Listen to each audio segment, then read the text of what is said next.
السلام عليكم ورحمة الله.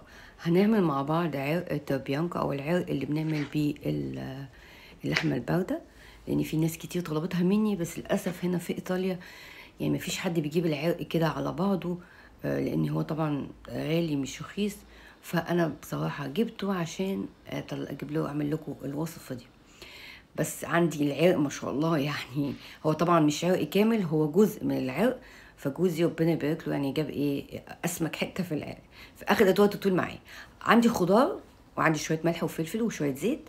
ولازم اول حاجه اعملها لازم اربط العرق كويس. ليه اربطه؟ شايفين الميه؟ انا نشفت العرق ده، ولازم بصوا نزل كمان ميه ازاي منه. حاجات بسيطه يعني، لازم تنشفيه كويس قوي. بعد كده بربطه، يعني مثلا على حسب حجمه. المهم كم وابطة بالطول وكم وابطة بالعرض بقى. نلف كده بالعرض كتير لغاية عشان ايه؟ الفكرة ان هو يطلع لي العرق كده دايرة كده مظبوطة، ما يبقاش في حتة كده او كده. وعندي شوية الخضار، حطي بقى الخضار اللي انت عايزاه. انا حاطة طماطم، كرفس، حاطة جزر، حاطة بصل، حاطة توم، حاطة بطاطس. ممكن كمان تحطي مشروم. وكمان المنكه بتاعي اللي هو روزماري، ممكن تحطي طبعا زعتر، بس انا حطاها فريش. وبلف كله، شايفين كده بلف كله بالعرض كده. وبعد كده اربط بقى الربطه بتاعتي كده جاهز بقى. هنعمل ايه؟ هو ملح الفلفل بس يا جماعه، ما تحطوش اي توابل. في ناس تحط توابل لحمه والكلام ده كله، ما تحطوش اي توابل. احنا عايزين ندوق اللحمه نفسها والصوص اللي بينزل من اللحمه ده. هناخده بقى ايه كده على النار. آه، طاسة، صينية، جريلا. دي جريلا زهر عندي أحسن حاجة.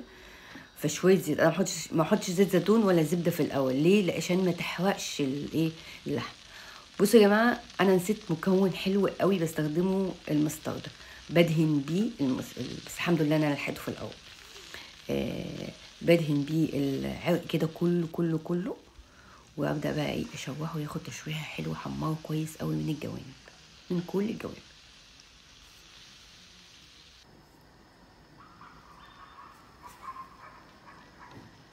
لما يتحمر كويس قوي من كل الجوانب، ابدا بقى احط له الزبده، قطعتين زبده حلوين كده، وبقيه الخضار. في ناس بيحطوا الخضار يحطوا بقى في الفرن على طول، لا انا بحب اشوح الخضار دوت. التشويحه بتاعته بيدي نكهه كده كرمله، ونكهه شوي رهيبه.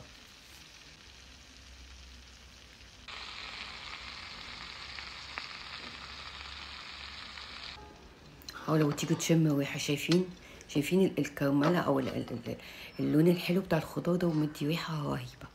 بعد كده طبعا هاخد كل البهارات اللي نزلت في الجريلا، طبعا ما سيبهاش. شويه ميه تقريبا كوبايه، حوالي كوبايه. وهنفتح عليها ونشوف الاخبار. هنغطيها بفويل باي حاجه. انا كان عندي الغطا ده بتاعها فغطيته بيها. حطه بقى في الفرن. الفرن 180 180 200 درجه. طيب هختبره ازاي؟ انا اختبرته بالترمومتر اللي عندي. طب اللي ما عندوش ترمومتر يعمل ايه؟ اسمك حته في اللحمه، هحط فيها، هغرس فيها عصيان الشيش. لو طلعت الميه نضيفه اللي طالع منها، يبقى خلاص كده استوى. لو طلعت حتى بينك بسيط، عشان انا كمان هسيبها ساعه، فمش مشكله. مهم جدا ان العرق يستنى ساعه فيما اكتر، مش اقل من كده، عشان يطلع قوامه حلو. بعد كده انا بصراحه العرق ده اخد تقريبا ساعتين ونص يا جماعه، لانه ما شاء الله كبير. ضربت الخضار كويس وبصفيه في الهاند بلندر. مهم جدا اصفيه عشان يطلع معايا كريمي كده وسلس. بعد كده هضيف له ممكن تحطيه كده بقطعه الزبده وخلاص، ويتقل كده على النار. او ممكن تحطيه معلقه كبيره صويا صوص وسترشر صوص، ونسيبه كده على النار لغايه ما يتقل. لو الصوص ده كتير، نقدر على فكرة تستخدميه في أي وصفة شوربة، تضيفيه ليها بيدي طعم، لأنه ده خضار مشوي، فطعمه هيبقى فظيع جدا. بصوا يا جماعة، شايفين القوام بتاعها؟ عشان أنا عاوزة أطلعها بصراحة، عاوزة أطلعه رقيق جدا، شرايح رقيق جدا. في الأسف لأن كان العرق عندي كبير، فأنا ما عنديش صحة بصراحة إن أنا أقطعه كله كده حتة واحدة. فبصراحة قطعته لأن هو عندي في البيت، فمش مشكلة يعني. فأنا قطعته كده، ما طلعش سليم. بصراحة أنا قطعته نصه كده، وجبت بقى جوزي يكمل النص التاني، لأني خلاص ما كنتش قادرة. بس كده يا جماعة هحطه لو عندك العرق كبير ممكن تعمليه كله، تقطعيه كله شويه ونفرزه في الفريزر، نطلع منه الاولاد للمدارس، نطلع منه عشوه حلوه كده، سندوتشات لحمه بارده بالصوص بتاعها الرهيب ده. وهعمل لكم مره، لان طبعا ما استخدمتوش كله، فاعمل لكم مره كمان بالصوص كده حلو. وبس كده، الوصفه بتاعتي خلصت. لو عجبتك ما تنسيش تشجعني باللايك والسبسكرايب وفعل الجرس عشان يوصلك اي جديد انا بنزله. واقول لكم سلام عليكم.